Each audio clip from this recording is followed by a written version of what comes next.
This is TJ Jones, the host of the State of the Saints podcast, and I want to let you know that the State of the Saints podcast is brought to you by Manscaped. Over 2 million men worldwide have joined the movement for all their below-the-waist needs. Engineers for the last 18 months have perfected the greatest hair trimmer ever created, the Lawnmower 3.0. The third-generation trimmer features a cutting-edge ceramic blade to reduce grooming accidents thanks to their advanced skin-safe technology pioneered by Manscaped.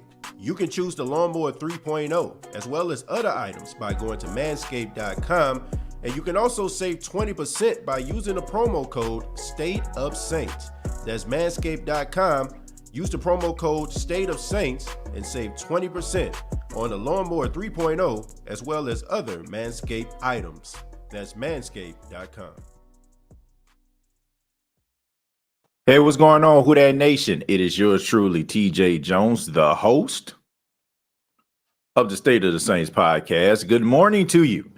Good evening, good night, wherever you are, wherever you may be. Thank you so much for tuning in. This is the podcast where we talk New Orleans Saints, and this is the podcast that now has 6,000 subscribers. That's right. The State of the Saints podcast has 6,000 subscribers. So I want to say congratulations to each and every one of you. We did it. And now it's on to 7,000 subscribers. And thank you for anybody that ever hit that subscription button, ever hit that like button. Speaking of like button, go ahead and hit that like button for your boy right now. Go ahead and hit the like button, man. If you enjoyed the State of the Saints podcast, go ahead and hit that like button. If you have not already, join the State of the Saints podcast movement and subscribe to the YouTube channel. But we got a lot to discuss. Yes, we do. We got a lot to discuss. You know, I miss y'all. Yesterday, I had a great interview, man, with Brian McFadden. Brian McFadden, some of you probably know him from being a cornerback of the Pittsburgh Steelers. Now he worked for CBS Sports, and he has a great podcast called All Things Covered alongside Patrick Peterson, man. Patrick Peterson. So that was a dope interview. Even a Pac-Man got involved in it, you know. But I mean, thank you to Brian McFadden. I mean, he was just so gracious, man, to come on the State of the Saints podcast. But that's just a testament of how much this show has grown, man. We have had some amazing guests, and we're gonna have some more in the future. But let's go ahead and talk about Jameis Winston. Let's go ahead and talk about Jameis Winston. Since Jameis Winston has signed his contract, we haven't heard from him until on yesterday. If you're actually listening to this on a Wednesday, on Tuesday, Jameis Winston spoke to the media. He spoke to the local media down in New Orleans, and he spoke very candidly about his time in New Orleans last season and what made him decide to sign with the New Orleans Saints once again. And I got to say, the interview by Jameis Winston, he definitely changed a lot of people's mind about him. I mean, there's no doubt about that. Now, there's some people that are still skeptical, all right? There's still people that are raising eyebrows and still a tad bit confused about Jameis Winston and what he can bring to the table. But there are other people. There are others that have opened their minds up and have come to the conclusion that they're going to give this guy an opportunity. And if you watch the last live edition of the State of the Saints podcast, that's all I asked everybody to do. That's all I asked everyone to do, is to give this guy an opportunity to change the narrative about him. I mean, if you already automatically just believe that he's going to fail, then, I mean, you're basically now allowing, or you're saying that this guy can't possibly grow. And, I just look at some of the things that he said, and I think about it, from my own personal standpoint. Like, he talked about, having children and, having a wife and, having those type of responsibilities that can change a man. Like, I got to say, being married, I've been married for going on 8 months. I got a 1-year-old son. I mean, my priorities has changed. If you looked at TJ a couple years back, before I had a wife, before I had a son, I probably wasn't making some of the best decisions. And, I was just all about me. It was about what I want. It was about how I feel. But once you start to understand that your life is no longer just yours, it belongs to your wife, it belongs to your children, it changes the way that you think. And I really feel like Jameis Winston, has realized that he has something special right in front of him. And if people give him the opportunity to see what he has, then I feel like, it would be just fine. And I'm not saying that this guy's going to come out here and he's going to be the second coming of Patrick Mahomes and he's just going to go out here and just set the world on fire. Once again, I do not know what Jameis Winston is going to do. I have not a clue.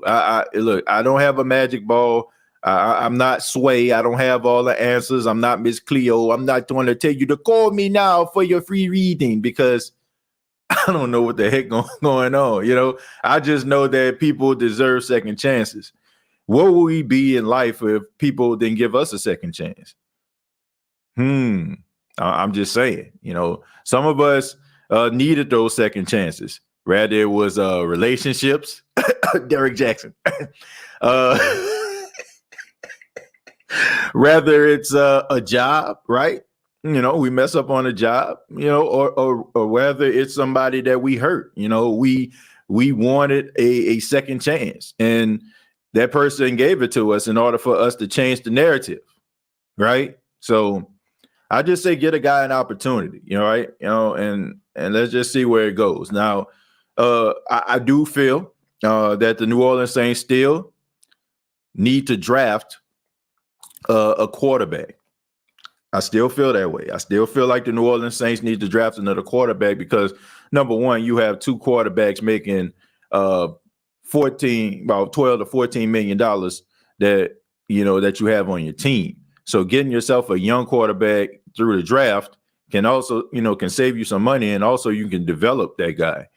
And one guy that I look at is Sam Ellinger out of Texas. Sam Ellinger is a guy that I feel like can be on the Saints team. I think he's a smart kid. I think that he is a guy. If he falls into the right system, he can be a decent quarterback in the National Football League. So I definitely feel like the Saints. I'm not saying like early, like first round, second round, but maybe later in the draft. If he's around maybe the third round or something like that, maybe draft somebody like him or Book out of Notre Dame. And I know that Sean Payton likes Ian Book out of Notre Dame because he even talked about him in an interview. So he said that he reminds him a lot of himself. So, I mean, take that for what it is. But I do believe that Jameis Winston is going to be the starting quarterback of the New Orleans Saints for the 2021 season. I just feel like Taysom Hill, he will service the team better in his Swiss Army knife role. I mean, Taysom wouldn't get an opportunity like this anywhere else. It's not many places you can go where you know that you're not going to be the starting quarterback and you know that you're going to see the field. You're going to see the field still. All right. This is a great opportunity for him. No doubt about that. But let me go ahead and go to some of your questions. Once again, for those that just tuned in, if you're watching right now, you like the video, go ahead and hit that like button, hit that subscription button. And thank you all so much for your support and being here on the State of the Saints podcast. But let's go ahead and see what some of you have to say. I'm going to stroll up a tad bit. Jeremiah says, what about Alabama quarterback Mac Jones? That's a good question. That is a very, very good question, Jeremiah. And the reason I didn't bring up Mac Jones is because I feel like Mac Jones is going to be a first-round draft pick. That's the reason why. And the Saints got bigger fish to fry. The Saints need a cornerback. They need a linebacker in that order. So, I feel like you already know that, okay, Jameis Winston, Taysom Hill, I mean, those are the guys that most likely is going to be competing for a starting job at camp.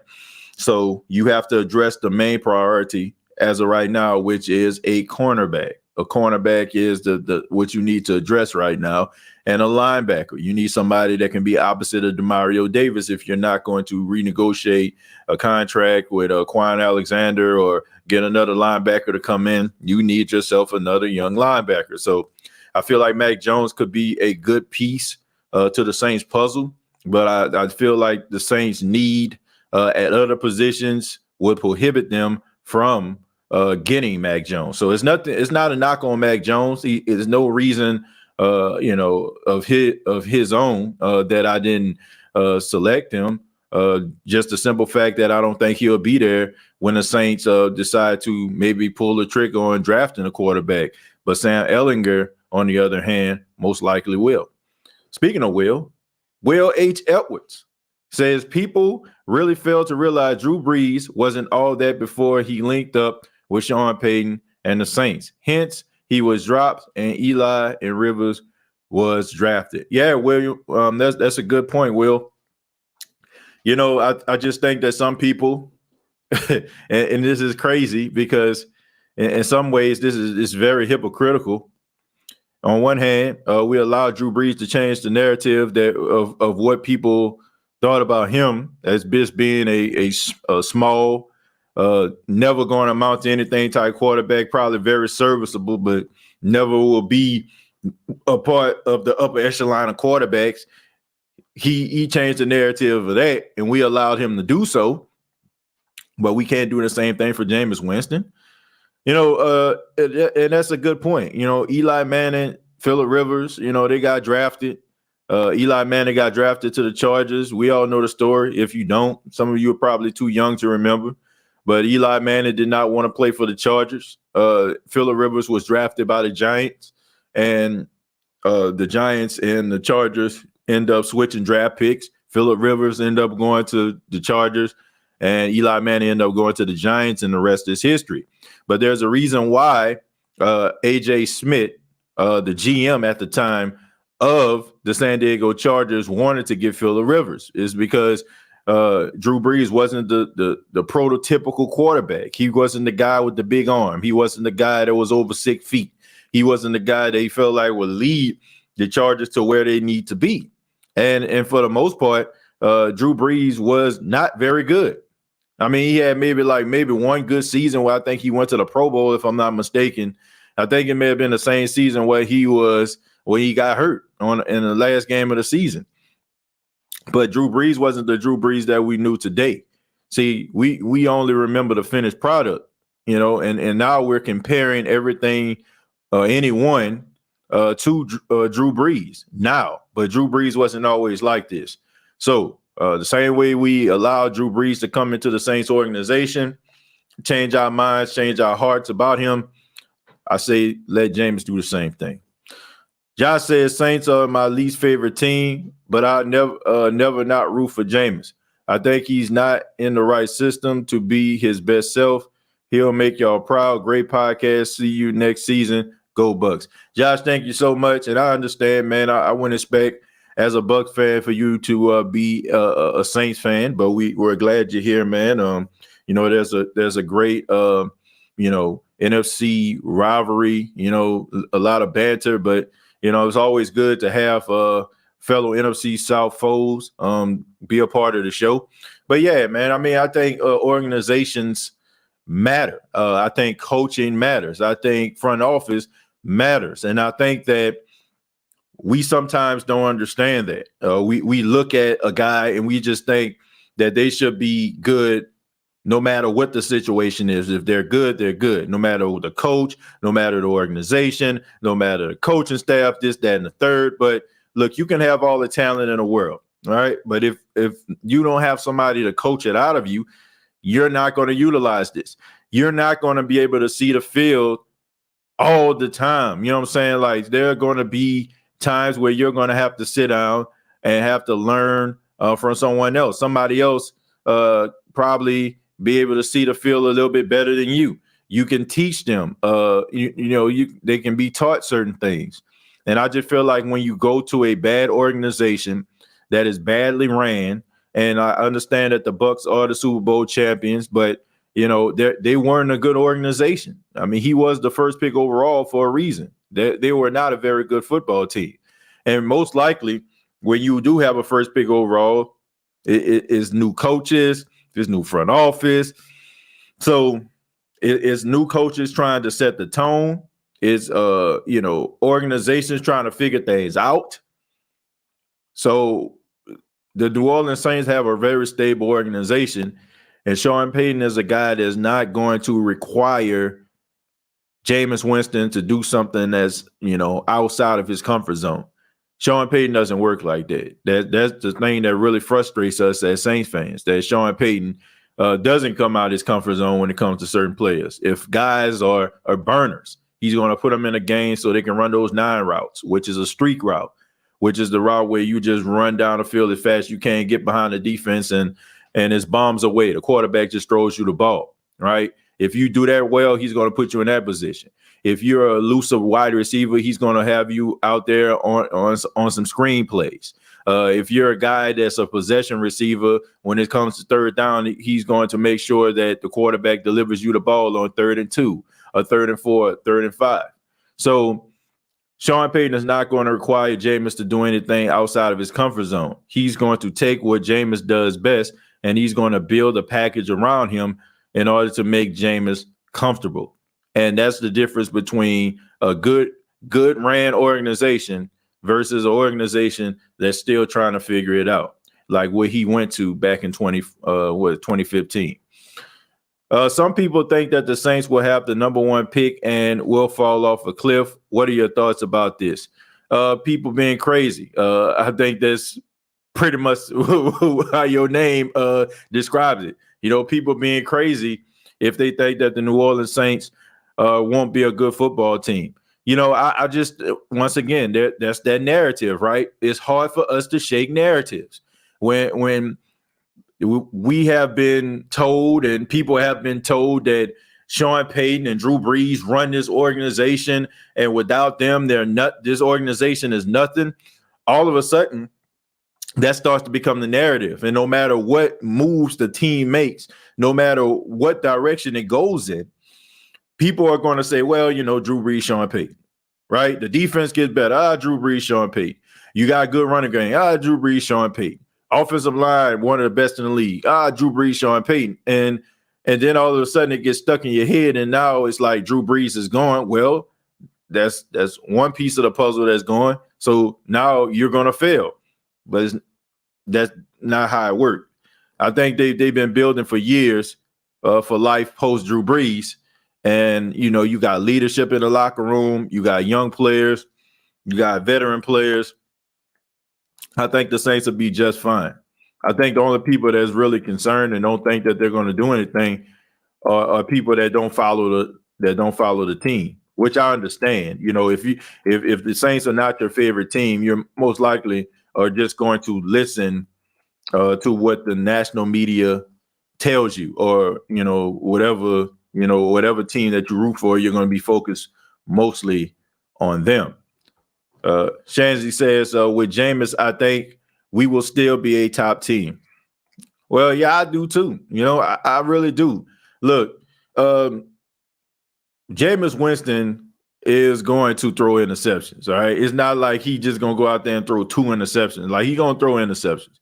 But I think it's very important for us to understand.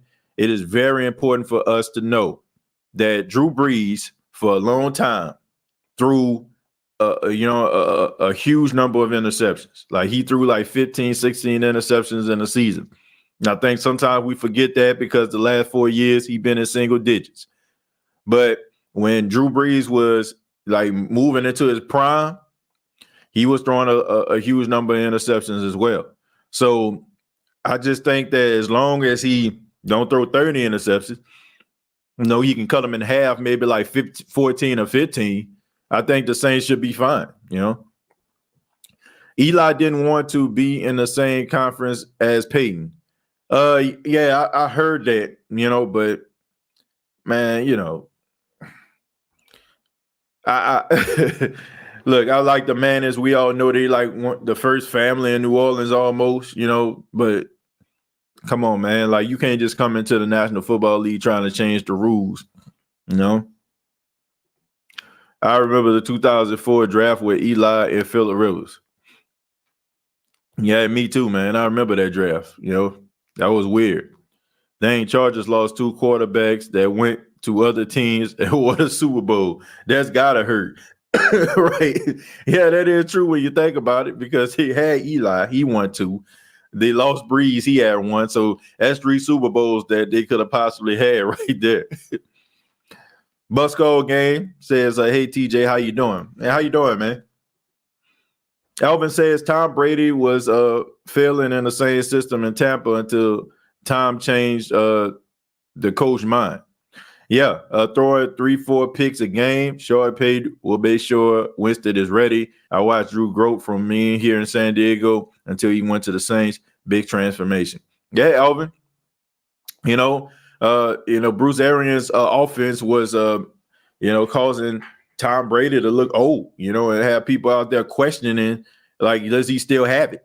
And yeah, man, once they decide to transition and go to what made Tom Brady successful over the last 20 years, I mean, lo and behold, look at them. You know what I'm saying? They win a Super Bowl. So I mean, if Tom Brady, arguably the greatest quarterback of all time, is going to struggle, what's that say about Jameis Winston? Chargers missed out on 2 Super Bowl winning quarterbacks. TJ, surprise Bucks re-signed Sue today. No, not really, man. I'm really not. I'm really not, because here's the thing. When you've been losing all these years, you start to acquire, rookie deals, right? So you have like a lot of money to throw around. And if you got guys restructuring contracts, you got guys willing to take pay cuts, you got guys that are still, that want to play for Tom Brady and willing to renegotiate contracts. Don't surprise me at all. Okay.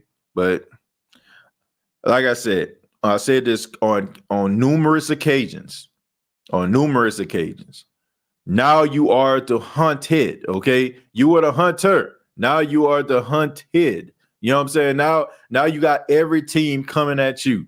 So let's see what you're going to do now that you're no longer surprised and you're getting every team's best shot, from the best to the worst. Young fans need to stay in their own place. Why here? This is a Saints only podcast. Look, the reason why is because, number one, this is a very good podcast.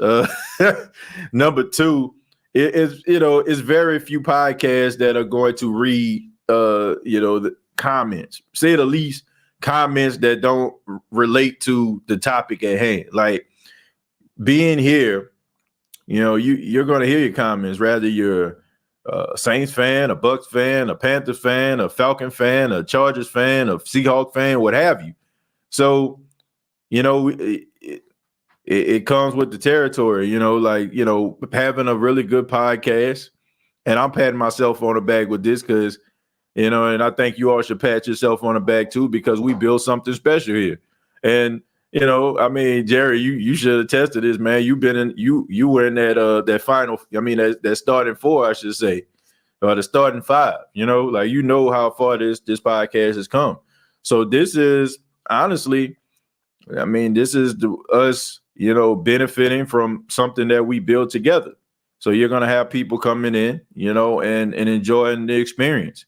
And I hope they do, Jerry. I hope they do enjoy the experience.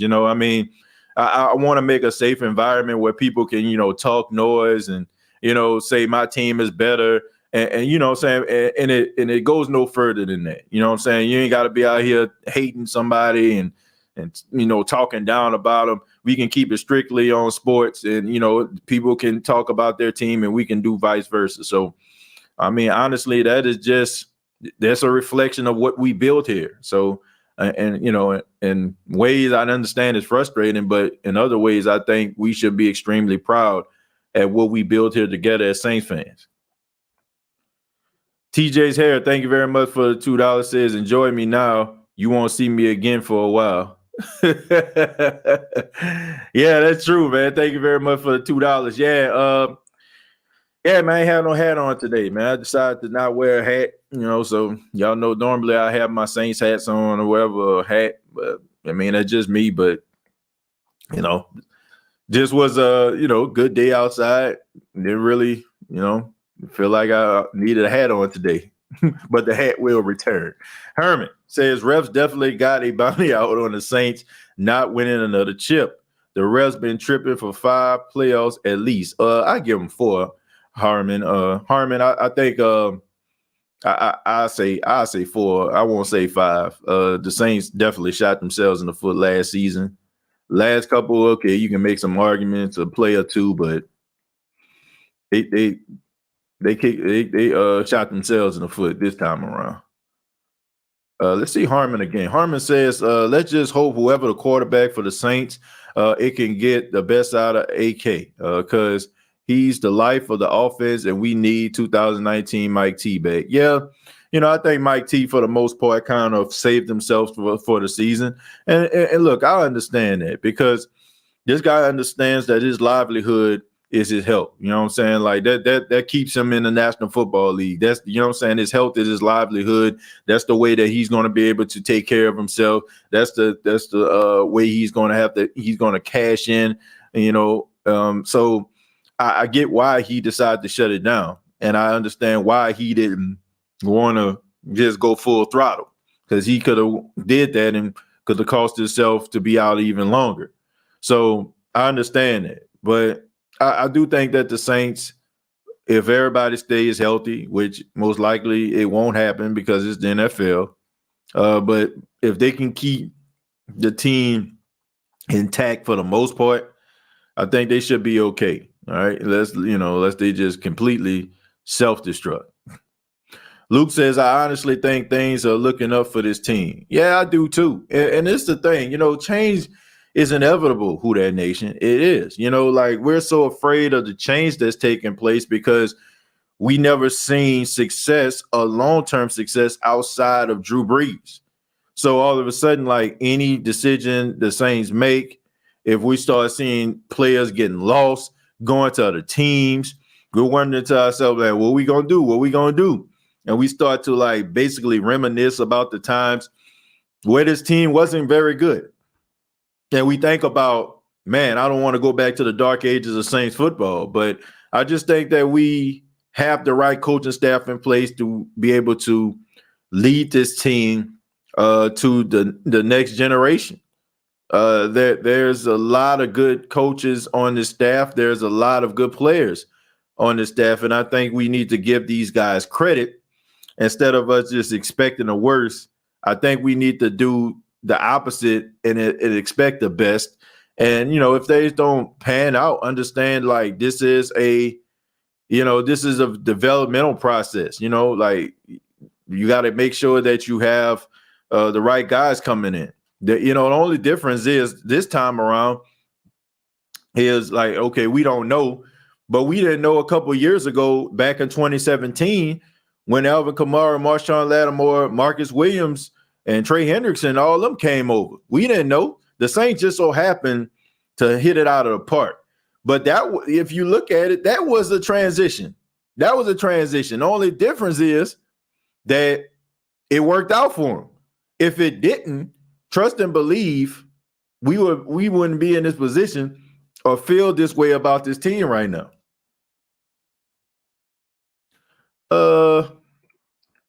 Aaron says, I'm calling it now. Jameis will be great. You don't just throw for 5,000 yards and 30 touchdowns for nothing, especially on a terrible team.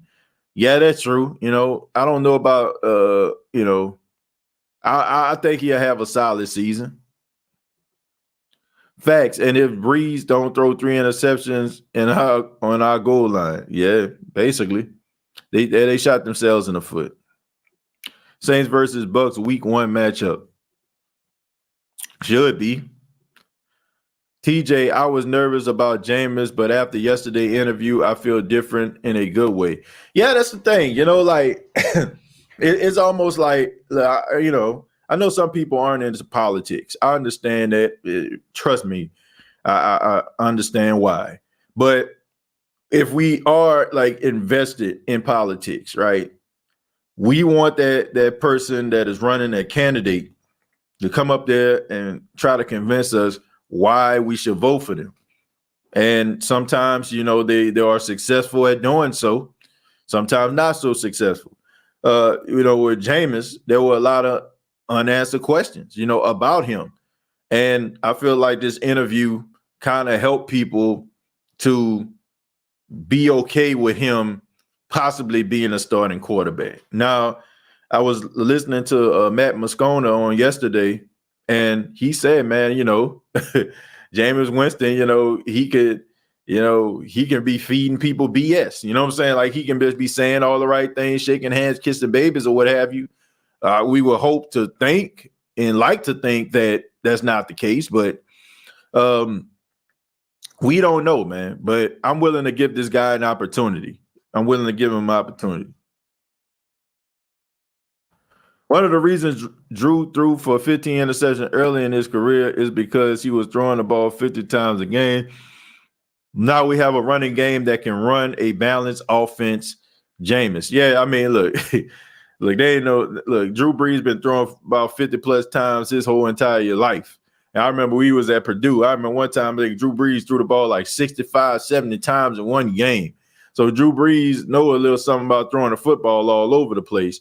But that is true, man. Like when Drew Brees first got here, the Saints did not want to run the football.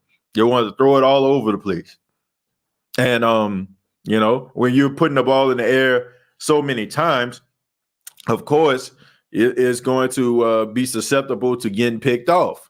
And you're going to see, you're going to see quite a few interceptions. So, yeah. Bucks could go good to worse. Was Bucks one-hit wonders? I don't know if they were one-hit wonders or not. I don't know I can say it out of spite and be petty and be like, yeah, they won and done, but I don't know for sure. I really don't know. I don't know what they're going to be able to bring to the table, but I do know that they're going to get everyone's best shot.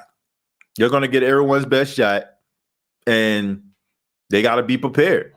If they don't, then, they're going to be on the outside looking in. So did Tannehill, but look at him now. Exactly. Ryan Tannehill. I mean, you look at him in Miami with Joe Philbin and who else was coaching? Cam Cameron or Tony Sperano, whatever it was. I don't know. I don't think Tony Sperano was the coach during that time. But anyway, Joe Philbin was there, I think. And they just weren't good. And Ryan Tannehill was out there looking like straight slaw. Not just regular slaw, cold slaw. I mean, that boy looked awful out there. And people like, man, this dude don't even belong in the league. But look at him now for the Tennessee Titans, man. He resurrected his career. So I like to think that Jameis Winston is better than Ryan Tannehill. I mean, I like to think so. TJ, if you look at Jameis Winston's eyes yesterday, he is ready to lead this team. He has everything he needs to be successful. Well, I hope so. I hope so because how they say, if you can make it in New York, you can make it anywhere. If you can make it in Dallas, you can make it anywhere. Well, this is the opposite right here. You know what I'm saying? Look, if you can't make it, if you can't make it in a Sean Payton system, you can't make it nowhere. Okay. I mean, if you can't succeed, there's a few places you can go. And if you can't succeed, there are people like, nah, that ain't it. That ain't it, bro. That ain't it. That ain't happening. And the Los Angeles Rams is one place with Sean McVay. New Orleans is another place. San Francisco is another place. There's certain coaches that you can learn under. And if you don't succeed, people are like, man, something must be wrong with that cat. So Jameis Winston coming here, if he can't get it right here, he ain't getting another opportunity. You know what I'm saying? Like he's not gonna get another opportunity. He's not gonna get another opportunity as a starter. Maybe opportunity to ride the bench, come in doing mop-up duty. Ghostface, thank you very much for the $10. Says TJ, it is true. Tom Brady will be sponsored by Depends adult diapers this year. Well, I tell you what, man. I mean, look, if he was, then they're gonna have a lot of Depends being worn and sold, because everybody is trying to figure out, what this guy's secret stuff is. It's just, it's just amazing to see. Whether you like the guy or not. I mean, the fact that this guy's winning Super Bowls at 42, 43 years old is unbelievable. I want to see Jameis give Kamara the ball more in passing and running game. I want him to take care of the ball, make sure he makes smart decisions, and get on the same page with Mike T. Yeah, I think that's what we all want. I think we all want Jameis Winston to make the right decisions. We all want him to put the ball in the hands of his playmakers and get out of the way. But we have to understand that it takes time. We have to understand that it is a process, and we have to be willing to be patient. Drew Brees being a quarterback for so long, in ways it spoils us because we always had this level of consistency. The standard for the last 15 years, but he's no longer here. He's no longer with the team, so we're going to have to rely on those guys, and those guys have to be able to make the right decision. They have to eliminate the ghost that is inside the Saints locker room, the ghost of Drew Brees. And you cannot find yourself chasing that ghost. You can't do that. You got to run your own race. You got to play your own game. And as long as these two quarterbacks do that going into camp, I think they should be okay. TJ, the host, keep up the good work, homie. Much love. I believe in Jameis. Well, Harold, thank you very much. I don't think you're the only person that believes in Jameis. A lot of people want this guy to succeed. Shalonda, what's going on? Says, I remember those Purdue games. Yeah, I mean, he used to be slinging that rock. Drew Brees was up for the Heisman. He was up for the Heisman, during that time. I mean, Drew Brees was out there slinging that thing all over the place. I mean, he definitely was, man. I was like, wow. We gave Taysom an opportunity. He did all right, so let's give Winston a chance. Plain and simple. Elvin Rivers agree with you 100. At least someone gets it. Let's see. Let's see exactly what Alvin said. I think I may have passed it up. Alvin says, it's all on Sean Payton, my and quarterback battle in camp, my brother. There's a reason why Sean Payton did not play Jameis much to let Taysom have his chance. May the best man win, riding with both of them, who that nation. Well, look, every coach likes to think that they're smarter than their opponents, their opponent on the other side. They want to believe that they're the smartest coach in the National Football League. So I do think there's a method behind the madness of Sean Payton. I do feel like in some cases, Sean Payton felt he can fix Jameis Winston's turnover issues.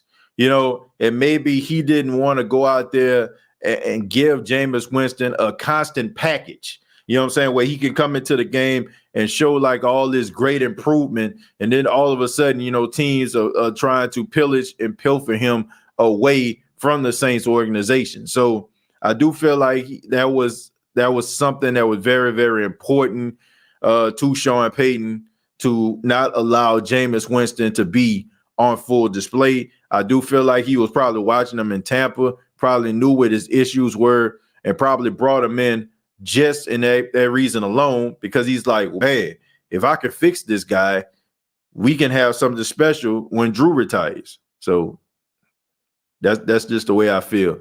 I apologize, Who That Nation. We're gonna have to cut the show a little bit short today. I'm gonna read a few more and then we're gonna get up out of here because I actually have to get ready for a meeting.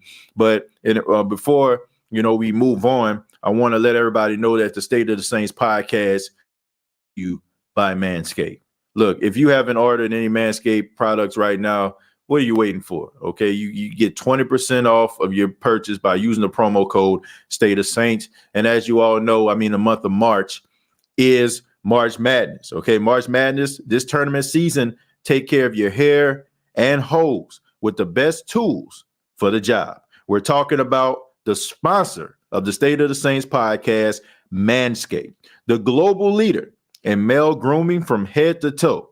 When a clock winds down in March, be clutch and avoid the upset with Manscaped. Performance packages to keep all your hair and hose tame.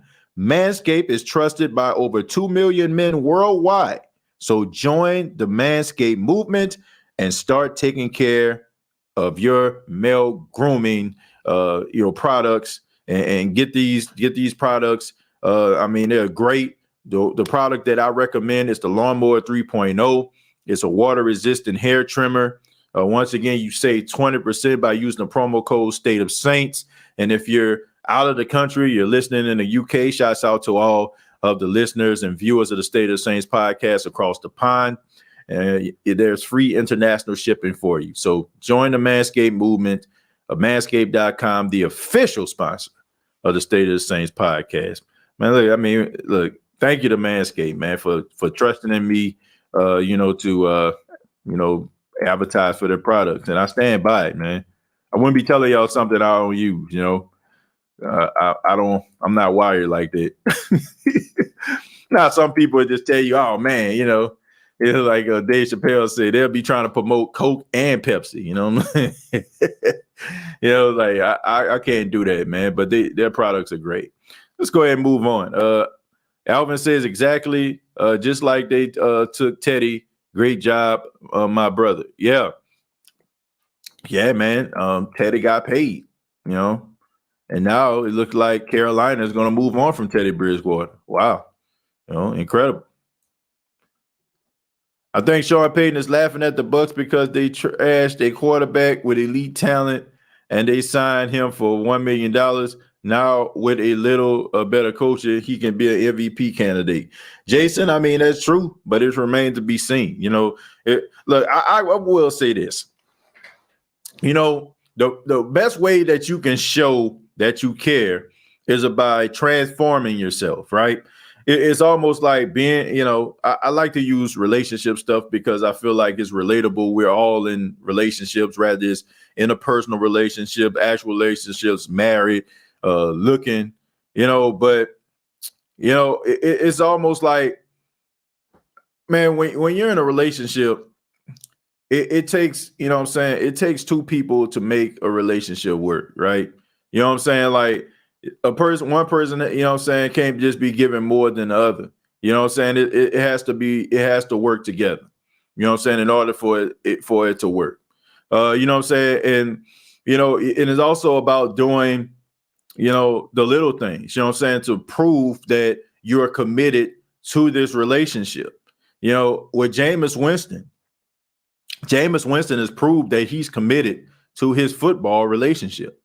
And, when you mess up, right, you learn, you become better by not making the same mistakes and adjusting accordingly. You look at Jameis Winston, he lost about 15 to 20 pounds, right? He started to work out a little bit more. He started to do all these silly, workout routines, that he felt like is going to help him with his hand movement and his speed and his awareness. Now, it may look crazy, but the fact that the guy is willing to spare no expense to try to make sure that he's in the best shape of his life, he's making better decisions. You can do nothing but respect that, right? You know what I'm saying? Like, if a guy is going hard for his family and he's stopping at nothing to make sure that he is doing the best that he possibly can to make sure that his family is well fed, his wife is feeling love, kid is feeling love, you have no choice but to respect it. A person, that may have made a mistake and, they're fighting like I don't know what to try to get their family back, or get the relationship back in order. You have no choice but to respect it. If they're really trying to put forth the effort to do so. Now, I'm not talking about those people that are not trying to do that, Derek Jackson. But anyway, but I'm talking about the people that are really trying to put their best foot forward. Jameis Winston has put his best foot forward, okay? And I think anybody, even if you're the biggest skeptic of Jameis Winston, you have to admit that the guy is doing things to try to make sure that he is He is trying to change that narrative. So that's why I respect that. I respect it. Do you think Mike Thomas will become a deep threat with Jameis Winston or keep killing them with a short and intermediate routes? Look, this is the thing. I think that Michael Thomas can run all of the routes. I really think he can. Michael Thomas can run deep routes. He can run those post routes. He can do that stuff. But the thing about it is when you had a quarterback that was limited, I mean, why wouldn't you want to run routes that would be, better for your quarterback? You want to cater to that quarterback. A team is built around a quarterback's strengths, right? So the way that these wide receivers run, the routes they run is in the strengths of the quarterback. You know what I'm saying? It's all for his benefit. So you got a quarterback now that can air it out and that can do different things and throw the ball to you in different places. And there really are no limits to his arm strength and his ability. I think you're going to see Michael Thomas doing different things. And I think some people tend to forget that Michael Thomas, in his rookie season, he wasn't just running slant routes. He was out there, Drew Brees was willing to throw him those 50-50 balls, Dez Bryant style. He was running down the field, getting behind defenders. So I think that Michael Thomas can be that receiver. I just think that because of Drew Brees' arm strength diminishing over the last few years of his career, I think it kind of, caused Michael Thomas to start running those short routes, kind of to, I won't say bail out Drew Brees, but to make things more easier for Drew Brees. If you don't make mistakes, you don't know what to correct. Exactly. I mean, that's pretty accurate. I mean, none of us are perfect. None of us are perfect. Well, how we got to where we are was through mistakes. You didn't wake up, every single day of your life and just did everything perfectly. There were mistakes. I mean, you learn from the mistakes that you made. You learn about what's hot, the difference between hot and cold. You learn what's the difference between right and wrong. You learn the difference between, just different things. But you learn over, the course of time through trial and error. So I feel like Jameis Winston can learn through some of the errors that he made. But he's doing all the right things. He's convinced me that that he is willing to try, right? You know what I'm saying? It's one thing if if he was like Jamarcus Russell or something like that, Jamarcus Russell, yeah, I'm committed, but come to camp almost 300 pounds, looking like Gerald Lorenzen at Kentucky. You know what I'm saying? May he rest in peace. That's not really an attempt. You know what I'm saying? That's just lip service. But this guy is really trying to do the little things, and we all like the little things, like we do. When me and my wife having a conversation, we always talk about, the little things. You know what I'm saying? It's not always, like me, I'm really hard on myself sometimes. You know what I'm saying? I really want to exceed expectations. But, sometimes, I'm thinking I'm doing everything right, but it's just the little things.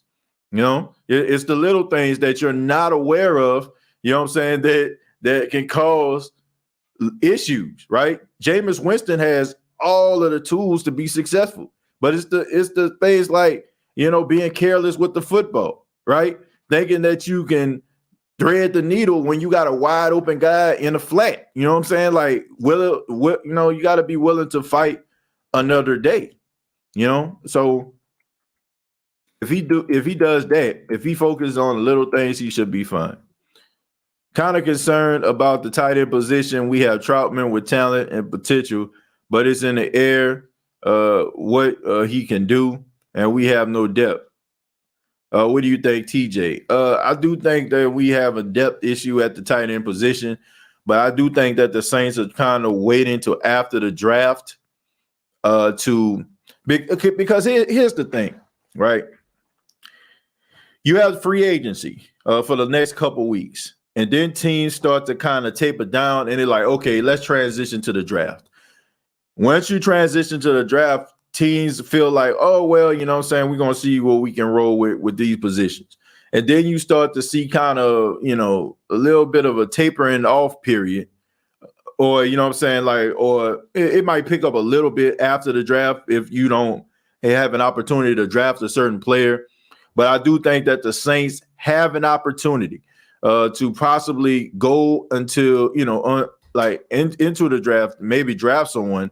And also after the draft, when teams are like, you know, okay and content with some of the players that they have, they might look on the outside, but not so much. You know, I think the Saints might end up trying to, you know, getting another tight end there. But there's no rush with it. You know, there's no rush. You know, there's no need for us, you know, for the Saints to go out there trying to desperately try to get a tight end, especially like you don't know what they're going to have in the draft.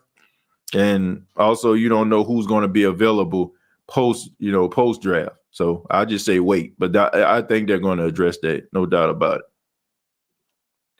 Frank says, good morning, family. Congratulations on your new crib. So excited for this season and draft coming up. Jameis has the skills to do well. Yeah, he does. Who that kid Fitzgerald says, plus I can see Sean Payton really open up the playbook now that he has a quarterback that can get the ball down the field. I agree with that. You know, who that Fitzgerald, I agree with that. I think that, you know, I think you're going to see a change in the Saints playbook. And I also feel like Sean Payton is ready to embrace the change. You know, I do. I think he's ready to embrace the change. If Jameis does a good job and get us to the playoff, the city is going to throw him a crab ball, all you can eat crabs.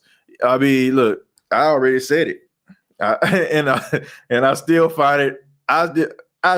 If you don't find an irony in this, that a guy who is known for stealing crab legs out of a grocery store comes to a team and to a city that is known for seafood, such as crab legs. I mean, you talking about full circle here. You talk about full circle. Oh man, that is straight full circle. Let's see. Kim says, hey everybody, what's going on, Kim? Here we go. Dad Christopher Connor says, unsubscribe and comments never get read. I gotta be one of those new guys Ramsey or Chosen, or I'll be ripping them, or the OG guys, Jerry or Josh, to get my stuff read. You never reply to my messages too. Well, Dad Christopher Connor, I apologize that I don't reply to your messages. I'm also apologize that that you feel that way. I'm sorry that you feel that way, man. But I don't know what to say. You know, I never do anything personal. But if you say I lost a day oneer, then I mean, sorry. You know, I appreciate everybody. You know, I don't understand why people just take this so personal. I really don't. But if you unsubscribe, then I mean that's your prerogative. You know, that's your prerogative. And I'm sorry, man, that I work at a radio station and I'm a husband and I'm a father and I write commercials and I'm responsible for doing like every interview at this radio station. And also people are asking me to do interviews. And I'm sorry that I don't have opportunity to go through every single, inbox or person that inboxes me. So, like I said, I mean, if you want to leave, I mean, that's your choice. I mean, I'm not going to beg anybody to stay or be, or be a part of the show. And please, please spare me with that whole, he think he bigger than what he is and all that kind of stuff. Please spare me from that because it had absolutely nothing to do with that. And that's one thing that really, like, truly bothers me. When people like, man, you think you too much. No, I don't. I really don't. Rob, thank you very much for the $4.99. Says the deep ball is back in our playbook. Honestly, excited for our offense, the up and coming season. Yeah, me too, man. I'm excited about it. I think that Sean Payton is going to embrace that. He's going to embrace it. no doubt about it. I know I can't believe, I don't know, man. I can't believe people sometimes. And the thing about it is, like, I don't think people understand like how fast like this thing be strolling down. I don't think they really understand it. Like, and sometimes like I can change. I say this all the time. Like, I change topics and I stroll down a little further so I can stay on topic. And then I don't know. I don't know. I feel bad that I let letting people down, but man, look, come on, man. Sound like Stan from the Eminem song. Look, man, I don't want to beat the guy up. You know what I'm saying? Like, he say he been there since the beginning, and he has. You know what I'm saying? Like, he have. I see his comments. He congratulated on the 6,000. He say he been one of the people who been there since 2018. I hate to say it, but I can't sit up here and just have back and forth conversations all day. I can't like just read every email like that. It's nothing personal. Jason says, I just subscribed today, so you just made up for a subscriber you just lost. I appreciate that, Jason. But look, man, my motivation ain't never really been about subscribers. I mean, I want people to subscribe, and I love that they're subscribing, but that's the thing, like I'm trying to think of ways that I can put this. I just feel like this: when you live your life free, nobody can ever hold you in bondage. When you live your life free, nobody can ever hold you in bondage, right? So when people say, man, I donate to your show and you don't never read my stuff, or I be inboxing you and you don't know, like, bro, like, it's almost like, you know what I'm saying? I don't want to say I'm not obligated, but it's like you saying, like, you have to listen to me. No, I don't. You know what I'm saying? Like, I don't. Just like you don't have to listen to me. But if people saying stuff like that, man, you gotta question yourself, man. You gotta question yourself, like, for real. Like, you really gotta question yourself.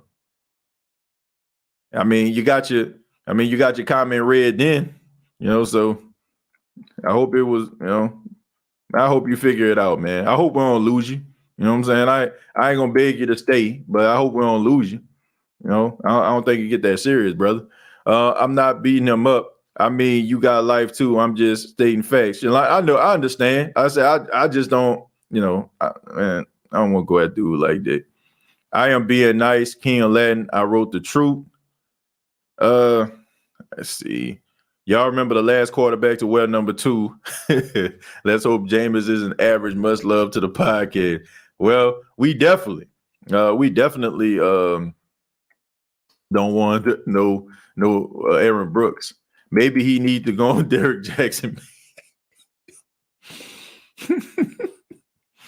Don't argue with me. I've been hooked on this podcast ever since I discovered it real and authentic. King Aladdin. Let's see. Teddy Bridgewater wore number 2. No, he wore number 5. As TJ, you win some, you lose some, but you live to pot another day. Rest in peace to John with the spoon. A lot of people comment, don't get read, even mine. But at the end of the day, the show is so good to where I don't care if mine get read. Facts. Keep that coming, TJ. Yeah, I look, man, like I said, it's never personal. Maybe they just want their 15 seconds of fame, I guess. I don't even know if it's that. I don't even know if it's that. I just think that it's just weird. Like, to me, like, I'm still grasping the concept of this, and I'm like, I promise you, I'm saying this as humbly as I possibly can. I still haven't grasped the fact that how, people are look forward to hearing like what I have to say about the team, or, when I create a podcast. Like, I'm still like grasping that concept. Like, because it's, you know, I don't want to say it's therapy for me, but it's almost like, man, going to an event where all your friends gonna be, and y'all basically just talking about different things. Like, there's no person up here, there's no friend down here. Like, y'all all equal. You know what I'm saying? That's the way I see it. So when people like, what you think about this, and then like I don't get a chance to respond or I don't see it, like they'll get upset. I'm like, I still can't grasp that concept because I mean, I don't know, man. It's humbling, but it's weird at the same time. It is, you know. I never watched a podcast to hear my thoughts.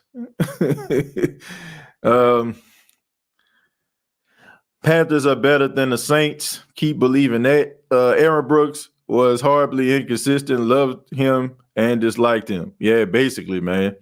You know, when he was on, he was on. When he was off, he was way off. TJ may not read your comments, but you best believe that the Who Dat Nation is keeping up with the chat. Basically, I don't know, man. I see like people make a comment, and then also like I see people like responding to the comment. Like I see, you know, but I guess they want to hear what I gotta say. Love your show. Keep doing what you're doing. Ghostface Gorilla says, this is a big family here. I love this podcast, and I so look forward to talking to my fam in the comments. Yeah, I still wonder what could have happened if with us had Jeff Blake and he never got hurt. Interesting. That is pretty interesting. Jeff Blake wasn't bad with the Saints either. He definitely wasn't. Everybody's entitled to their opinion. You be you. Keep thinking that. Personally, I think the Saints are better than the Pampers. Or sorry, the Panthers. That's why I'm here. Yeah, I think the Saints are better than the Panthers as of right now. I think the Panthers are a young football team. They growing. But, you know, I think the Saints are still a little bit better than they are. Please let's talk about football or go to the strip club. Let him stay into his own field. Let's talk about football, please. Billy, okay, that sounds good to me. Do you put Drew Brees in the top 10 quarterbacks of all time? Absolutely. Yeah, absolutely. Drew Brees belongs in the top 10. He's definitely top 10. I don't care what those national media folk talking about. Drew Brees is top 10, period. Like, look, they got great quarterbacks out here, but I think that what makes you – I think if we put this thing into perspective, right, if we looking at it according to greatness, I feel like greatness is measured like not only were you great, but you were a trailblazer as well. Like, I feel like Drew Brees needs to be a part of the top 10 because he was great and he was a trailblazer. Because think about this. Peyton Manning, 6'5". Tom Brady, 6'4". Joe Montana, I think he was about 6'2". You know what I'm saying? Like Jim Kelly. You know what I'm saying? Like all those guys were like over 6 feet, right? Drew Brees, 5'11", 6 feet tall at best. If Drew Brees wasn't successful as a quarterback, if Drew Brees didn't have that much success as the quarterback of the New Orleans Saints, I don't care what anybody says. There would be no Russell Wilson. There would be no Kyler Murray. There would be no Baker Mayfield. It's just as simple as that. Okay? Drew Brees is a trailblazer. Okay? You can throw Doug Flutie in there. Okay? But Doug Flutie, nobody believed in Doug Flutie. I don't care how good Doug Flutie played. When he went to the Buffalo Bills, he was clearly better than Rob Johnson. He was clearly better than him. But Rob Johnson was a stereotypical, prototypical quarterback, right? That tall, lanky guy who stood strong in a pocket, you know what I'm saying, was about 6'6", 6'7", 230 pounds. And Doug Flutie was just this frail 5'10", 5'11" quarterback that nobody believed in. But Drew Brees not only showed that he was under 6 feet, but he was successful doing so. If Drew Brees would have failed, once again, there would be no Russell Wilson. There would be no Kyler Murray. There would be no Baker Mayfield. So I just feel like, and just that alone, he needs to be notched up a couple of notches. I really do. You're talking about a guy throwing for 80,000 yards in his career, under 6 feet tall, playing, you know what I'm saying, on the offensive line with guys at the minimum height of 6'4". I'm just saying. That's all I'm saying. I mean, you think about think about that for a second. That is how we measure like guys' greatness sometimes. Not only are they great at playing a game, but were they a trailblazer? Like, think about Michael Jordan, right?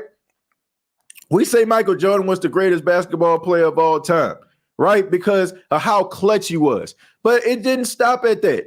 Jordan took basketball from being recorded on TV, coming on at about 2, 3 o'clock in the morning, to a global, you know what I'm saying, to a global business, right? Everybody wanted to be like Mike. Mike had the shoe deals. Mike had the Hanes underwear in the t-shirts. He had the movies. Everybody wanted to be close to Michael Jordan. He brought it to a different stratosphere. He carried basketball. He carried basketball from a, you know what I'm saying, just a place seemed like it was just in a smoke-filled room or in the back of some gymnasium somewhere, right? Or it was an acquired taste. Everybody wanted to watch the NBA, to watch number 23 for the Chicago Bulls ball out. Just that alone, you know what I'm saying, makes him the greatest of all time. You know what I'm saying? Before he even step on the court, everything, you know what I'm saying, him being good in the process helps. But I do think that people look at Michael Jordan as being the greatest because of that. You know what I'm saying? Because if that's the case, you'll be talking about Bill Russell won 11 championships, or Kareem Abdul-Jabbar, who was out there, you know what I'm saying, the NBA's all-time leading scorer. You have to give guys credit for being great and trailblazers. And I feel like when they're great, you should put them where they belong. But when guys blaze the trail for other guys to follow, you know what I'm saying, that just adds to their greatness. Drew Brees, you know what I'm saying? Like, how many quarterbacks have Peyton Manning made? How many quarterbacks Tom Brady made? Like, how many, oh, he reminds me of Tom Brady. Oh, he reminds me of Peyton Manning. How many of that? You know what I'm saying? Like, you can even throw a Brett Favre up in there, because Brett Favre was known as being a good quarterback, but he was known for being that gunslinger too. That gunslinger mentality has ushered in a new wave of guys like your Josh Allens, like your Patrick Mahomes. So give that guy's credit. Drew Brees, to me, he should be like number 5 or number 6 all time. Straight up. He shouldn't be like 8 or 9th or nothing like that. When you look at the number of yards this guy's put up, the fact that nobody, you know what I'm saying, like nobody was looking for him, nobody was checking for him. He was undersized. You know what I'm saying? He was just thrown away to the island of misfit toys, because, I mean, that's what the Saints were in 2006. They were an island of misfits and castaways, and they went 10-6 and went to the NFC Championship game. And this guy has turned into arguably one of the greatest quarterbacks of all time, blazing a trail for quarterbacks under 6 feet tall. Drew Brees, to me, is definitely top 10. And I know that was a long statement, but we talking about Drew here, and I feel like it needs to be said. State of the Saints podcast, Rhonda Shields got her YouTube channel. She is from New Orleans. Oh, okay. All right, man. I have to check that out. I'm going to have to check that out. Don't disrespect my family. Who disrespecting somebody's family? Don't do that now. Now, we ain't doing that up in here. Y'all keep it PG and keep it within the lines, please. I agree with all your points. Drew falls number 7 on my all-time list. The other fact is that he is the most accurate passer ever. Yeah. I mean, you know, I just think like the numbers that he put up, all the statistical things, that he put up, and like I said, he's a trailblazer. So you just get credit. You get credit for that, just for you being a trailblazer. I think that it knocks you up 2 notches. I think that the circumstances also knocks him up a few notches. The New Orleans Saints franchise was a horrible franchise, an embarrassment of a franchise. People were embarrassed to say that they were Saints fans. People looked at the New Orleans Saints as a laughingstock. This guy brought legitimacy to New Orleans. The fact that we're sitting up here talking about we shouldn't get Jameis Winston, or yes, we should get Jameis Winston, is a testament to Drew Brees. Because there was at one time where, like we would we would want a quarterback. We would trade a Big Mac, no pickle, for a guy like Jameis Winston. You know what I'm saying? Like, that's how desperate we were. You know what I'm saying? Man, shoot, we'll give everything. We'll give a shoelace, like a earring, anything we can to try to get something decent up in this thing. You know what I'm saying? Like, the quarterbacks that we had on this team, wasn't worth, a dollar store trash bag. Straight up, man. And we know what them dollar store trash bags do. You put 2 items in there, they falling through. That is what this organization was before Drew Brees showed up. So I just think that along with the fact that he's a trailblazer when it comes to the quarterbacks under 6 feet, you gotta, like I said, you gotta up them notches, man. You gotta up them notches. The Baltimore Ravens can't find a wide receiver and free agent to save our lives. Nobody wants to play in a run-heavy offense. That is true. That is true. But Lamar gonna have to develop as a passer. People like his game, but they know they're gonna suffer because of it. You have a whole lot of quarterbacks say they wanted to learn from Drew. How many quarterbacks can say that? Not many, because a lot of these quarterbacks aren't going to be willing to give a quarterback that they feel is trying to take their job. They're not going to try to give those guys the time of day. And Drew already said it. He was like, man, why not share? Why not share that with the guys? I remember those Swagman bags. Yeah, man, I remember them too, man. I remember.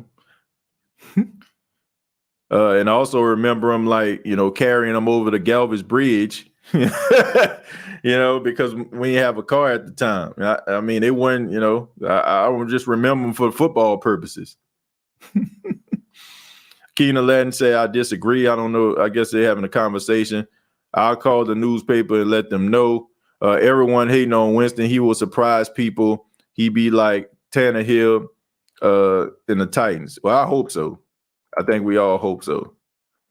Keenan Latin, you're officially the funniest person on this stream. I'm so far from hate speech. Man, let me scroll back up here, man. If I'm seeing people with the hate speech, I'm gonna have to ask you to leave, or I'm gonna have to assist by letting you go, because this ain't the place for that, man. We created this platform where people can have friendly debates about their respected teams. I don't want to hear anybody talking about anybody's family or whatever like that. So I will have to, please don't do that. This is not the place for that. What do you think we do for our number 2 corner position, veteran, free agent, or draft? Well, Kent, I would start in the draft. I would try to draft me a cornerback, and also would try to get him a veteran free agent cornerback. That's what I would do. And I would try to see, hopefully, what Keith Washington can do. He'll be going into his second year out of West Virginia.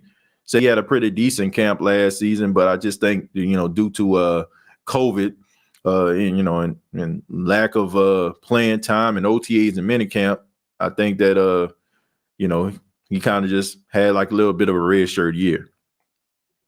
Chill, TJ, we're having fun about teams and beliefs. You'll see. Okay, well, like I said, I didn't know. Like I said, I'm going down the timeline. You know what I'm saying? I'm just going down the timeline. So if y'all having a fun, you know what I'm saying, a friendly conversation, that's fine. But when I'm seeing like people like, man, don't talk about my family, I'm like, man, what the heck's going on here? Winston will be all right. The sky isn't falling. Okay. So yeah, man, but I feel like Jameis Winston deserves a chance. I think he changed the narrative of what a lot of people think about him. I think people are willing to give Jameis a chance. It's up to Jameis to try to change that narrative. And I just think that I think that he can. Now, do I think that he can lead the Saints to the Super Bowl? I mean, look, that remains to be seen. If I'm a betting man, I'm gonna have to say no. But I do think that this is one of those cases where I hope that I'm wrong. I hope that I'm wrong. But I mean, I don't know. I'm gonna give him an opportunity though. Do you think the price tag goes down for free agents after the draft? Yeah, yeah, it does because teams have already addressed issues that free agent could possibly come in. They're like the wide receiver position right now. Like teams know that they can get themselves a young wide receiver on a rookie deal that they don't have to go in and pay an arm and a leg to get versus going out here getting a free agent wide receiver that they're going to have to pay a lot of money to. That probably can, and that rookie probably can do the same thing, if not more, than what that wide receiver can do. So I do feel like there's going to be players that are going to lose out on money. I mean, here's the thing: if you are as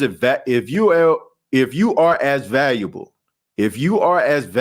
as you think you are, you would have got picked up by now. I'm just saying, like, if you're as valuable as you think you are, you would have got picked up by now.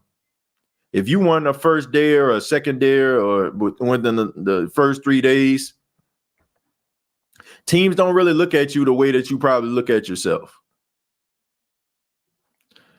Awesome interview yesterday, TJ, with B-Mac and nice Pelicans win yesterday. Yeah, Pelicans on a 2-game winning streak.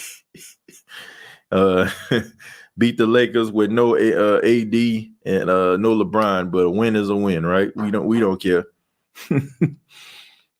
Yeah, man. B-Mac, he was it was a really good interview, man. I enjoyed the conversation with him. He was nice enough to be on the show. It's nice, you can hit people up and they see your work and they they say they accept your your invitation. So I mean, it just, like I said, it's just a testament of how much this show has grown. Now we got 5,999 subscribers now. But I need one more. I need one more to get 6,000. Since we lost one of the subscribers. So I need one more subscriber to put me at 6,000. But nevertheless, we still built something special here. And we lost a few soldiers along the way. But it comes like it bees like that sometimes, man. It bees like that sometimes. Sometimes people don't understand that things aren't personal, which I wish that they would, but I don't know. And it always bothers me too. Like when people are like, man, I'm leaving. Like, why not just leave? You know what I'm saying? Like, why not just leave? Like, why you got to make an announcement? You know what I'm saying? Like, because in the back of your mind, right? You want that person to be like, please, no, don't go. You know what I'm saying? That's what you want. Like, if I want to leave, you know what I'm saying? I ain't going to make no announcement. You know what I'm saying? I'm just going to dip out.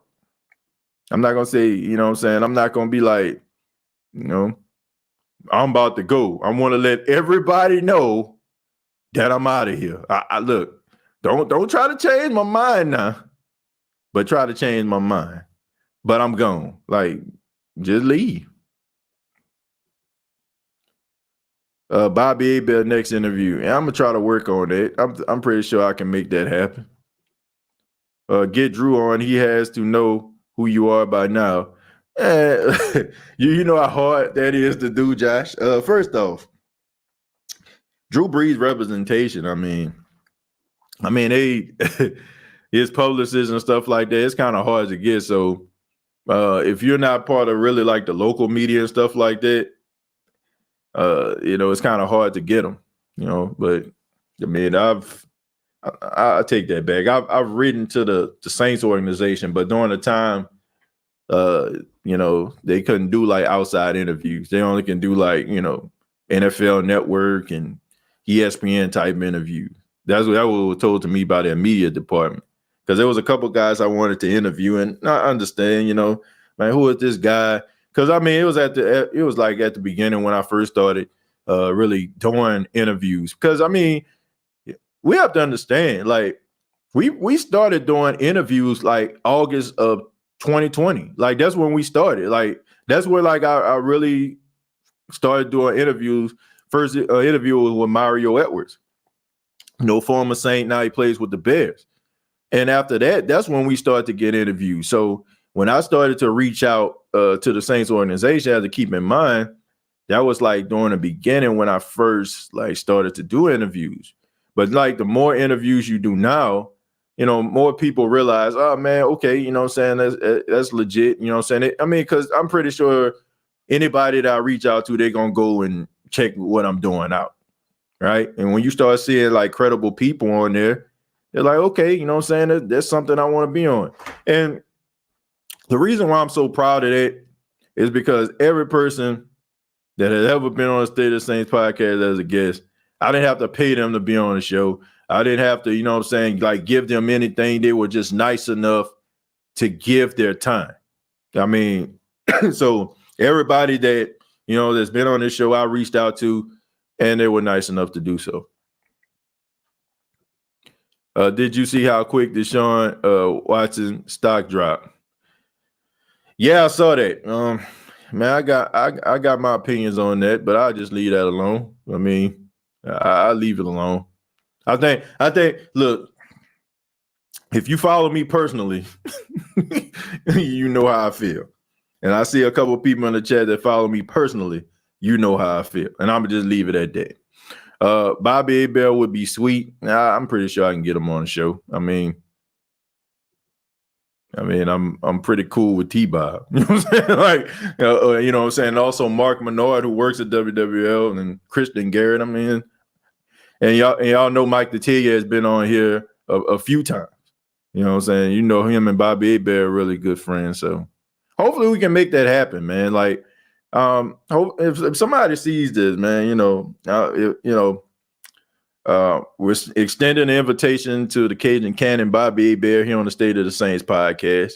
So we'd love to hear from the Cajun Cannon, and I'm definitely going to try to work on it. I think that's attainable. Now, Drew Brees, not so much. Okay, I'm not going to lie to you about that. That would be amazing if I could. Don't let the door hit you on the behind or the way out.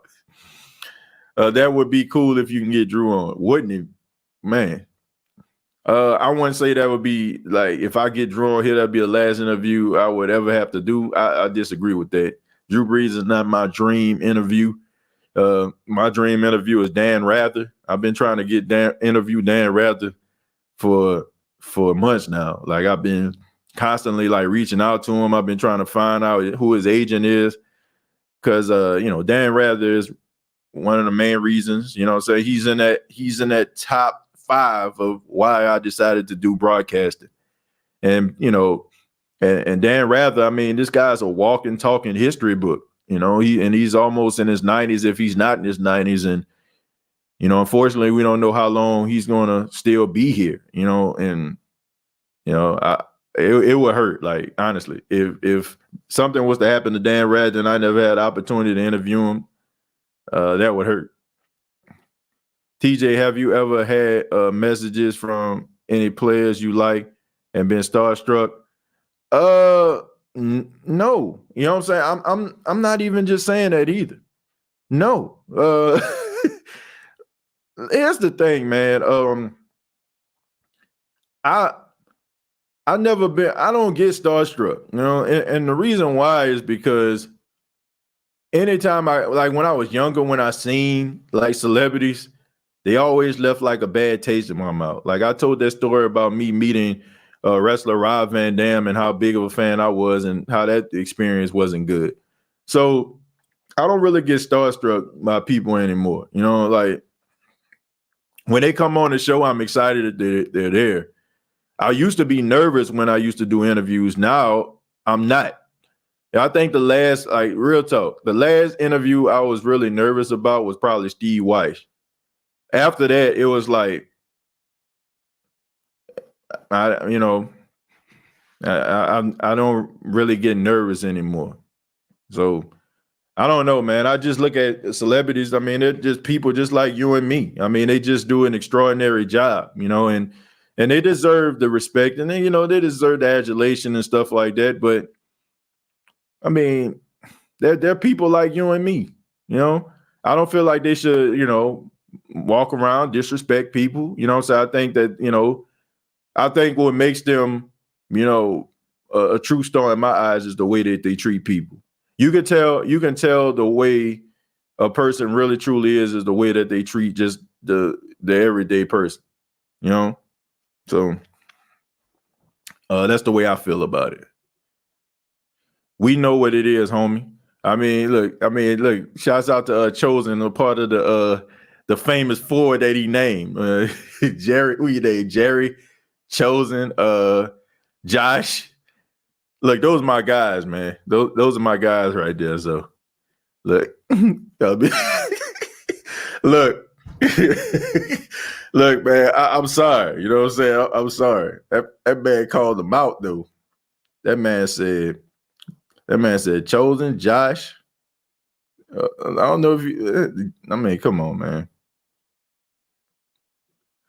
Kind of funny how all this happens when DW wants to be traded.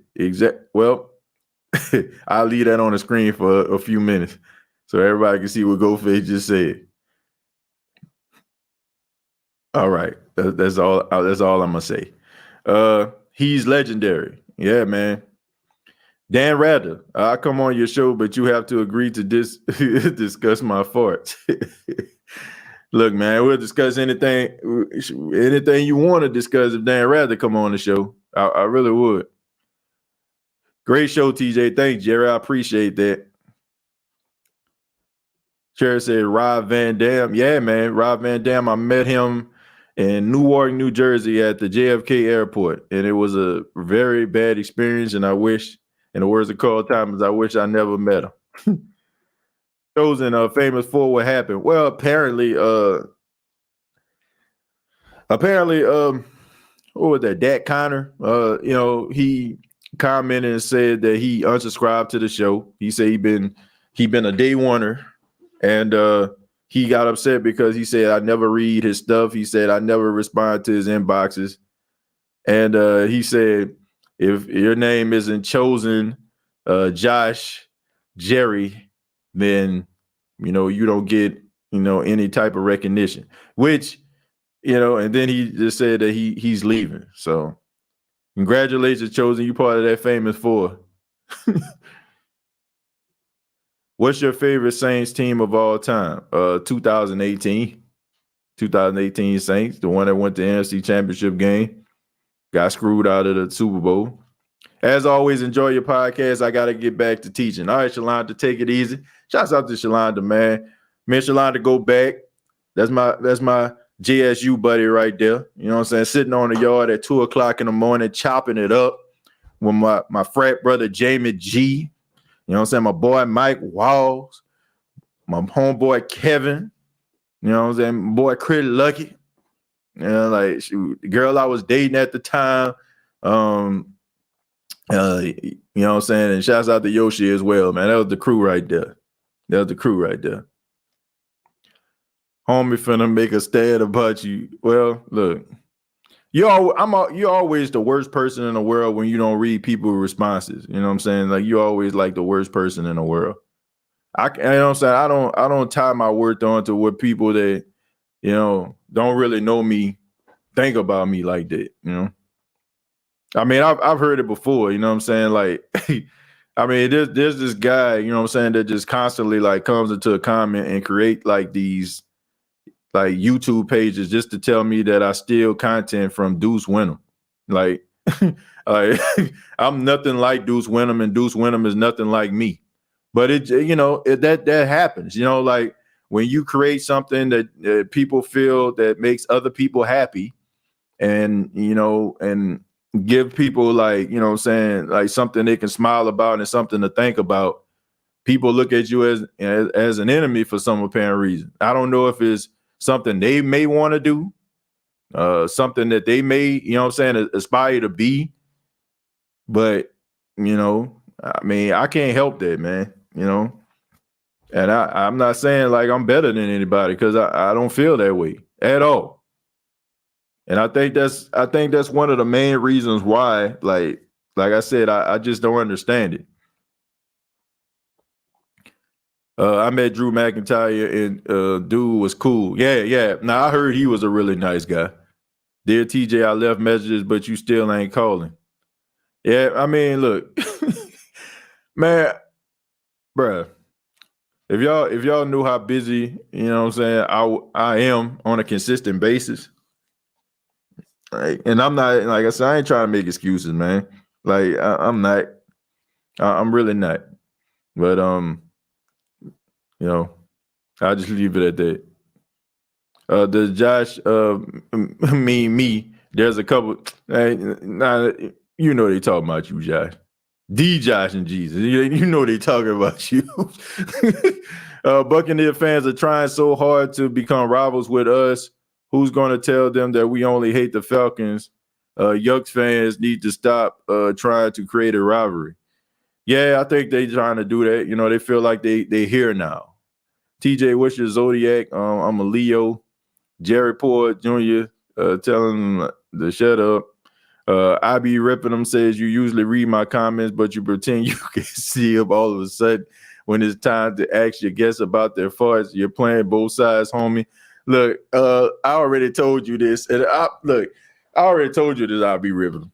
I said that I'm not going to ask my guests or our guests about their farts because I want those guests to come back. You start asking about farts, and all of a sudden, the wells start to dry up, and we got a good momentum going.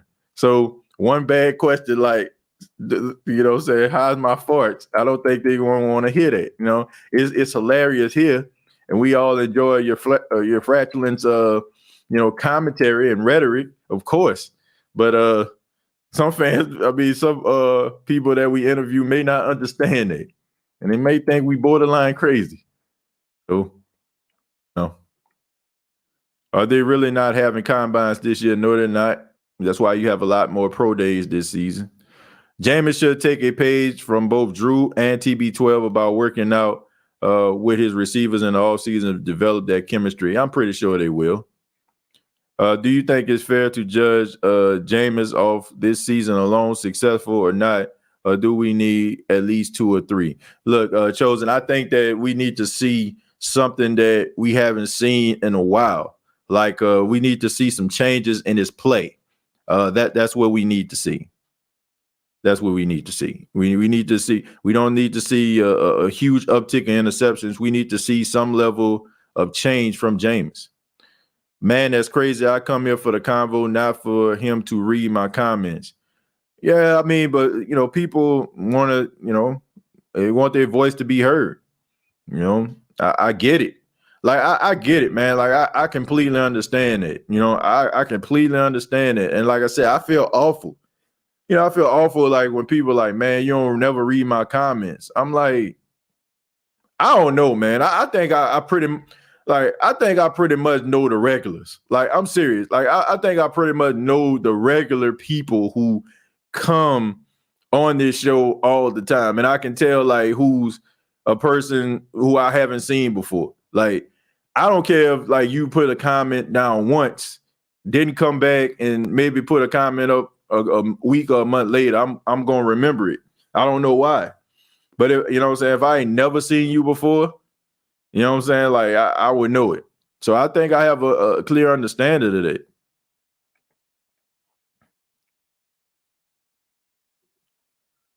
Let's see. And Jerry, I did it 30 minutes ago. Oh, apparently, he been blocked by the OG. Oh man, I met a few celebrities. I have a few stories about them too, but mostly hang out with Cash Money before they blew up. I can share some stories. Okay, that's pretty dope, man. You know, knowing people before they got on. You can't judge Jameis on what happens during a rebuild year. We got to give him a few trips around the calendar before we can judge him. Yeah, but I think they just want to see some growth. You don't want to see 30 interceptions again, do you, Josh? Yeah, I'm afraid that's inexcusable, my friend. TJ may not know, but it's a good feeling when somebody streaming responds to what they say or their name. Oh, absolutely. Studying communication, it tells you, people love to hear the calling of their name and acknowledgement, and validation. And I understand that. And that's what this whole show is built around. Like this whole show is built around, fans of the New Orleans Saints having a voice. I didn't say fans of the State of the Saints podcast because I don't look at it that way. Fans of the New Orleans Saints having a voice because I feel like there are too many radio stations that are being dominated by the host, and the callers become secondary. And I feel like you wouldn't have no show without the people listening to you or watching you. You wouldn't have it. So, that's the whole reason why, I created like this, and sometimes it's a blessing and a curse sometimes, because having these conversations, but then you have people like that, who feels like their voice is not being heard, and they end up leaving, disappointed. And that's probably like the worst part of it, that people just feel like, I show favoritism. That's like the worst part of it. But that's what this show is built around. Like I say, you have to know me personally to know how I feel. Do you think? Oh yeah, let me see. Do you think that Jameis can lead the Saints to the Super Bowl? I personally think he'll win an MVP while throwing for 60 touchdowns and 0 interceptions or 6,000 yards. Maybe I have too much faith in Jameis. That's way too much faith, man. That's right. I wouldn't say that about Tom Brady or Drew Brees. So yeah, 60 touchdowns. Somebody been playing Madden. If you playing Madden, I believe. I disagree with Josh. The Saints still have a talented roster, no excuses. I just want to see some growth from them. I think it should be called Chosen, as the famous for sounds good to me. You're begging me to comment, and I refuse to let you go. Begging me like the league, and I refuse to let you go. I'm in Baton Rouge right now, man. Shouts out to BR. The one says the man about to go start his own podcast. Good, I would help him. Like I would help him. You know what I'm saying? I would help him. I don't have no, man, like, I know people like, man, it's the podcast game. Like, man, bruh, help anybody. Start your own podcast. If you want to start your own podcast, start your own podcast. That would probably be good. I'll listen. And I refuse to let you go. Yeah. TJ, you should make a superhero meme with the 4 of us in it and give us muscles and stuff. I got a graphic design guy. I probably can do something like that. If he's willing to give his time. I mean, but yeah, y'all definitely, that man said the foe. You know what I'm saying? The big foe right there. Maybe you didn't see it. I think they should just comment again. I mean, I see the comments, like I see them. The thing about it is, I know exactly what the dude said. Like, I know exactly what he said, right? Like, when we hit 6,000, he said, congratulations. He's like, I'm one of the, I've been following since 2018. How would I know this if I didn't follow you? Like, how would I know these things? So just because I don't respond, don't mean that I don't see it. You know what I'm saying? Like, don't mean that I don't, you know what I'm saying? I don't, just because I don't like make this long, you know what I'm saying? Sometimes like I see it in passing. Sometimes, like I do have a very, rambunctious 1-year-old son. You know what I'm saying? Like, you look down at the phone too long, you know what I'm saying? He all over the place. So you good. Some folks need national attention and 15 minutes of fame. Do you? I don't always agree with your takes, but I respect you and your platform to discuss all things Saints, Uptown, Third Ward, Callio stand up, Curly resided, and Mableton, Georgia. Yeah, I mean, look, I don't want everybody to agree with me all the time. That would suck. Like, if everybody agree with me on this show, that would suck. Like, thank you for, you know what I'm saying? Thank you for having like a difference of opinion, but I'm not here for that, I don't want no amen corner, Now, you know what I'm saying? I will like ignore people that just, just make comments just to troll.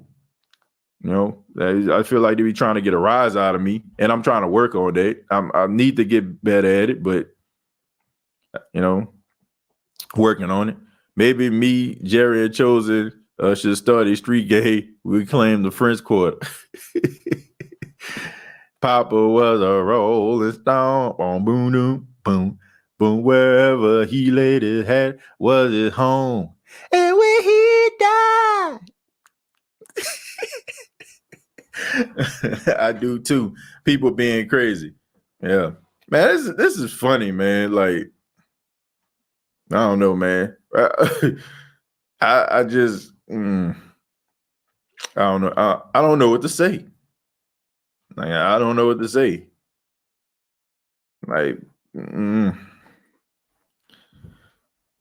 yeah, you in some ways you feel bad for letting people down, but in other ways, like, what can you do? TJ, who are some people that play or played in the NFL that you played against in your football career?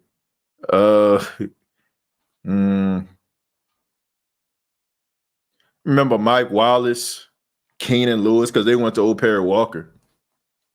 That's basically it. You know what I'm saying? Like, those two guys, you know what I'm saying? Like, they played for O.P. Walker, and we hated O.P. Walker. Anybody went to Carver know what I'm talking about here. Like, man, we couldn't stand Old Perry Walker. Like, there was just, I mean, you know what I'm saying? Like, yeah, we couldn't stand him, man. We couldn't stand him. You know what I'm saying? I remember Dominique Rodgers-Cromartie because he played at Tennessee State. You know what I'm saying? But that was basically it. Dominique Rodgers-Cromartie. He was really, like, really, really good in college. Like, dude was like a cheat code, you know what I'm saying, in college, Dominique Rodgers-Cromartie. And he was, like, super fast. Papa, thank you very much for the $2, says, I was a rolling stone. Let's see. I'm late, not really sure what's going on, but social media has exposed some narcissistic personalities like Derek Jackson. Man, my boy, I don't want to say my boy. That boy, what was he thinking? My goodness. What was dude thinking? What was he thinking? What was he thinking, man? I don't know. You talking about the hypocrite of the highest order. Of the highest order. What was he thinking, man? Honestly, did he think that, that he was going to continue to get away with this? I mean, I don't know.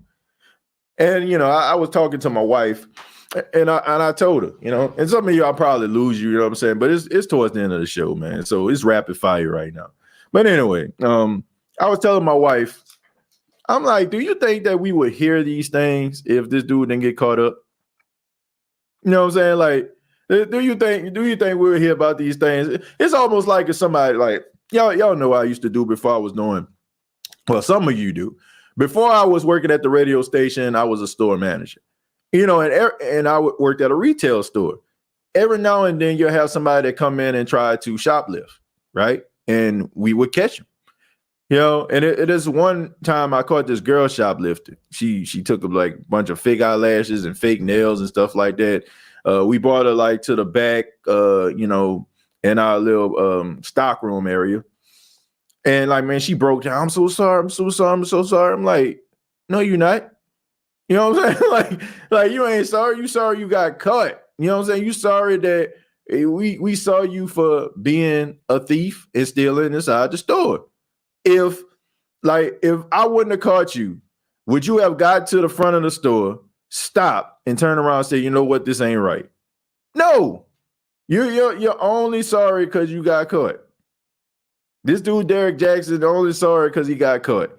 If nobody would have said anything, if the girl that he was messing around with wouldn't have said nothing, then Derek Jackson would have been out here doing the same thing, finessing the masses, lying to his wife, and continuing the infidelity. So miss me with the BS, all right? But I just find it very hypocritical. And look, I think some people getting this stuff misconstrued as well about, you know, they think that guys, you know what I'm saying, are just happy because, oh, you know what I'm saying, I'm cheating, so, and this dude cheating, so he ain't no better than me. No, it ain't that.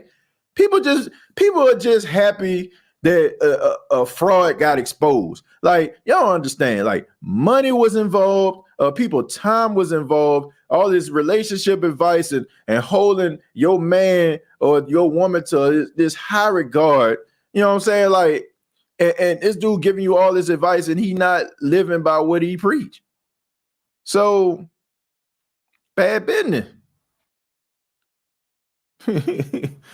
TJ, these topics call for an episode of Unapologetic Podcast. Yeah, man. I mean, look, I thought about doing it.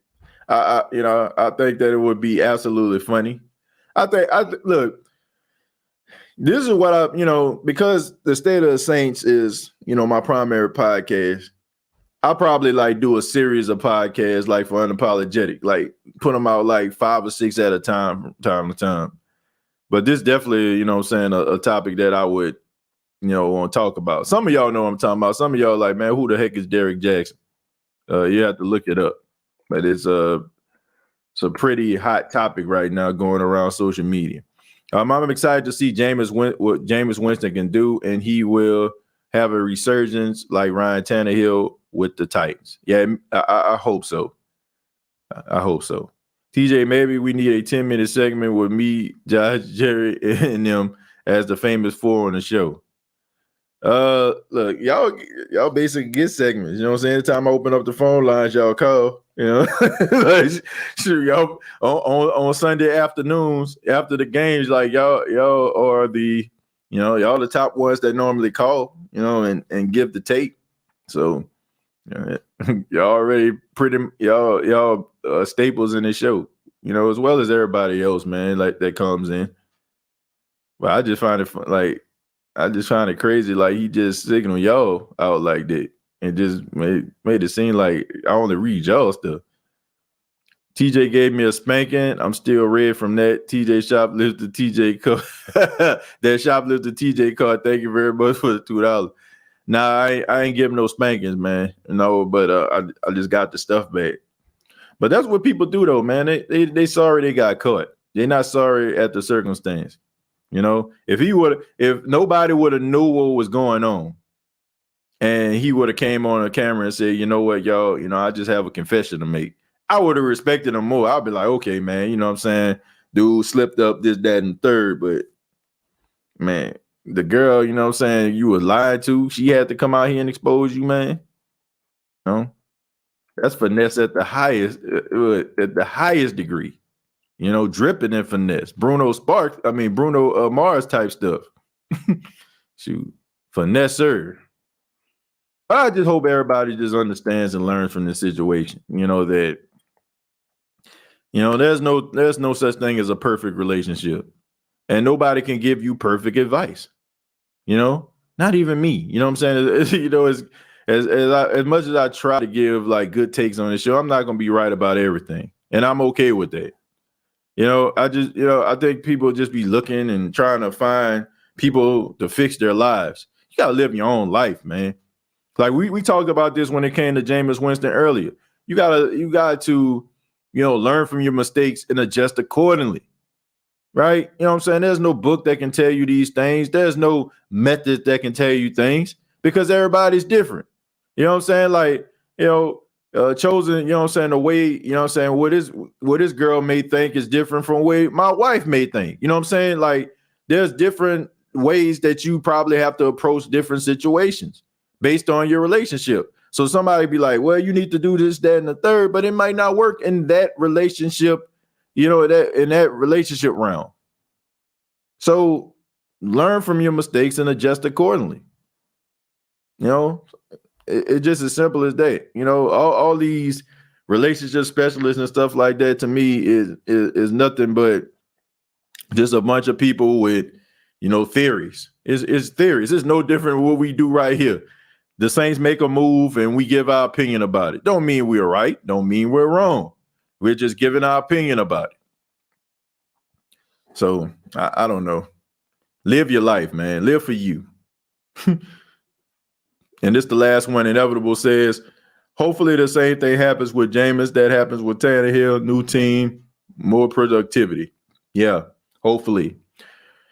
But this has been the State of the Saints podcast. Thank you all so much. And for all those that stayed around, I really do appreciate that. And make sure that you subscribe to the YouTube channel, youtube.com, search The State of the Saints podcast. Also, facebook.com, search The State of the Saints podcast. Previous episodes available on iTunes, Spotify, iHeartRadio, Anchor FM. Thank you all so much for your time. Really do appreciate it, man. And enjoy the rest of your day. If I offended anybody on this edition of the State of the Saints podcast, once again, I do apologize, folks. If I hurt anybody's feelings, I apologize. If I haven't responded to you, I apologize to that as well, man. I am human. Am I feeling some type of way about it? Yeah, I am. You know what I'm saying? Because I never want to feel like I'm letting anybody down. I mean, that's just human nature. But hopefully, you know what I'm saying? Like, everybody has a great and productive day. Y'all take it easy. Be blessed. And like always, all I got to say is,